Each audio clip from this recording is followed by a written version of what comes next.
Dari pemimpin militer, pengusaha kaya, pemimpin partai, hingga 2 kali kalah mencalonkan presiden, ia tidak pernah menyerah hingga akhirnya menjadi presiden setelah percobaan yang ketiga kali. Dia adalah Prabowo Subianto. Siapa yang tidak kenal sosok Prabowo Subianto, seorang presiden Republik Indonesia yang ke-8. Karirnya terus menanjak sejak ia dilahirkan. Seakan ia memang benar-benar dilahirkan untuk Indonesia. Dari dunia militer, dunia bisnis, dunia politik, hingga menjadi presiden Republik Indonesia saat ini. Namanya terus disoroti, bahkan dikabarkan semenjak ia dilantik menjadi presiden, mempunyai harta kekayaan senilai 2 triliun lebih. Siapa sebenarnya Prabowo Subianto? Dan mengapa ia bisa sesukses itu? Jenderal TNI Purnawirawan Haji Prabowo Subianto Djodjo Hadikusumo merupakan anak ketiga dan putra pertama yang lahir pada tanggal 17 Oktober 1951. Ayahnya bernama Sumirto Djodjo Hadikusumo yang berasal dari Kebumen, Jawa Tengah. Ayah Prabowo merupakan seorang pakar ekonomi dan juga politisi Partai Sosialis Indonesia yang saat itu baru saja selesai menjabat sebagai Menteri Perindustrian di Kabinet Natsir pada April 1952. Sedangkan ibunya bernama Dora Marisigar atau yang dikenal dengan nama Ibu Dora Sumirto. Beliau merupakan seorang wanita Kristen Protestan berdarah Minahasa. Ibunya berasal dari keluarga Maengkom di Laongan, Sulawesi Utara. Prabowo merupakan cucu dari Margono Djodjo Hadikusumo, yaitu seorang pendiri Bank Negara Indonesia atau BNI dan juga sebagai Ketua Dewan Pertimbangan Agung yang pertama.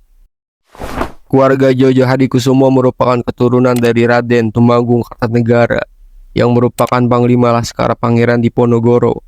Nama Prabowo sendiri merupakan nama yang diambil dari pamannya, Kapten Subianto Djodjo Hadikusumo, yang merupakan seorang perwira tentara keamanan rakyat yang telah gugur pada pertempuran Lengkong pada Januari tahun 1964 di Tangerang.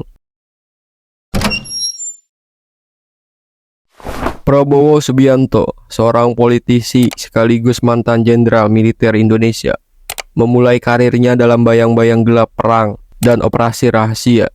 Karirnya di militer diawali pada tahun 1976 sebagai Letnan II di TNI Angkatan Darat, mengemban tugas-tugas dengan misi berbahaya di Timur.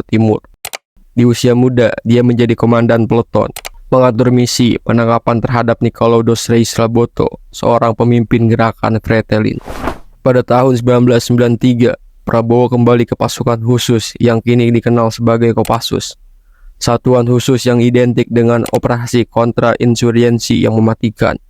Dia naik pangkat menjadi Komandan Jenderal Kopassus di tahun 1995 dan tak lama setelahnya memimpin operasi pembebasan Sandera Mapenduma, sebuah misi yang menguji nyali dan mental setiap pasukan yang terlibat.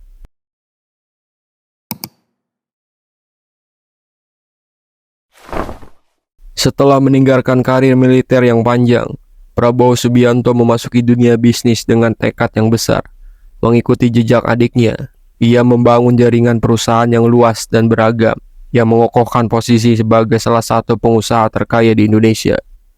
Dengan mengelola dan memimpin 27 perusahaan, baik di dalam negeri maupun internasional, Prabowo Subianto membangun imperium bisnis yang menjangkau berbagai sektor ekonomi strategis.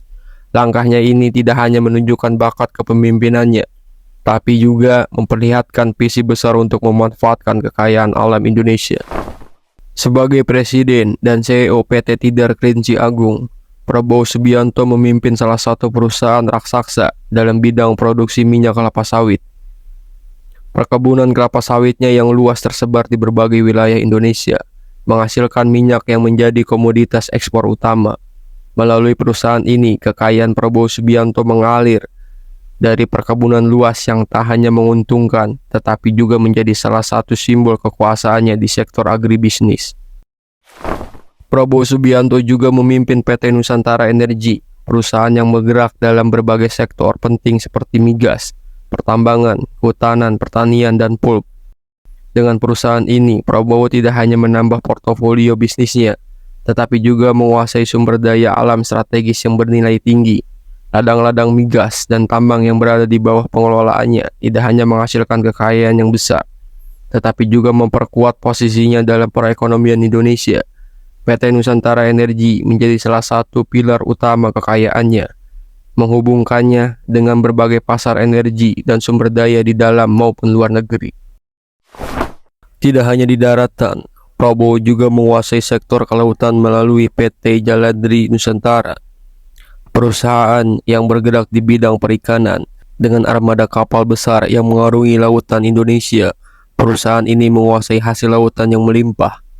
PT Jaladri Nusantara menjadi simbol kekuatan ekonomi Prabowo yang tak hanya terbatas di daratan, tetapi juga mencakup lautan luas, dari perkebunan hingga lautan, dari daratan hingga energi.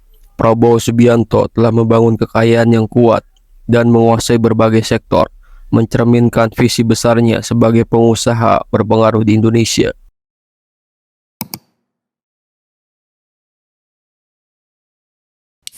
Prabowo Subianto memulai langkah politiknya dengan penuh semangat dan tekad tak tergoyahkan. Pada tahun 2004, ia memberanikan mencalonkan diri sebagai ketua umum Partai Golkar, namun tidak terpilih. Bagi Prabowo, kegagalan itu bukanlah akhir, tetapi awal dari sebuah perjuangan yang besar. Dengan keberanian untuk menentukan jalannya sendiri, ia membangun Partai Gerindra pada tahun 2008 bersama para sahabatnya, termasuk adiknya Hasim Jojo Hadikusumo, beserta sahabatnya Fadlizon.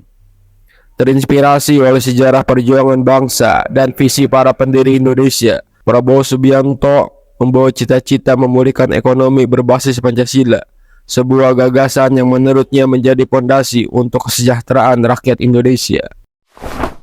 Pesan dari Mega Prabowo, Banteng dan Garuda. Mereka adalah pasangan pemimpin yang dapat kita percaya untuk memakmurkan dan mengangkat beban berat Indonesia di pundaknya. Pemilu 2009 menjadi panggung nasional pertamanya ketika ia mencalonkan diri sebagai wakil presiden mendampingi Megawati Soekarno Putri. Meski hasilnya tidak sesuai harapan, Prabowo Subianto tetap teguh berdiri. Baginya, kekalahan hanyalah batu loncatan. Dengan tekad baja, ia terus mengembangkan Gerindra menjadi kekuatan politik yang diperhitungkan oleh lawan-lawannya. Prabowo Subianto kemudian mencalonkan diri sebagai presiden dalam dua pemilihan berikutnya. Meskipun lagi-lagi dia harus menerima kekalahan, namun ia tidak pernah mundur. Ketangguhannya terus terlihat saat ia bertransformasi dari oposisi Jokowi menjadi salah satu pilar penting dalam kabinet. Ia dipercaya menjabat sebagai Menteri Pertahanan. Tahun 2024 menjadi puncak dari perjalanan panjang dan penuh liku Prabowo Subianto di dunia politik. Maju sebagai calon presiden dengan Gibran Rakabuming Raka, putra Presiden Joko Widodo, sebagai calon wakilnya. Prabowo Subianto membangun aliansi kuat dengan dukungan dari berbagai partai dan relawan pendukung Joko Widodo. Dengan strategi yang matang, Prabowo Subianto dan Gibran berhasil memenangkan hati rakyat, meraih 96,2 juta suara atau sekitar 58,59%.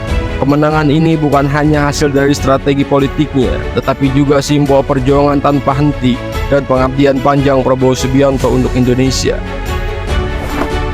Pada tanggal 20 Oktober 2024, ia berdiri sebagai Presiden Republik Indonesia, membawa harapan dan inspirasi bagi bangsa, menunjukkan bahwa keteguhan hati dan keyakinan pada visi besar mampu mengubah mimpi menjadi kenyataan. Bismillahirrahmanirrahim. Demi Allah, saya bersumpah akan memenuhi kewajiban Presiden Republik Indonesia dengan sebaik-baiknya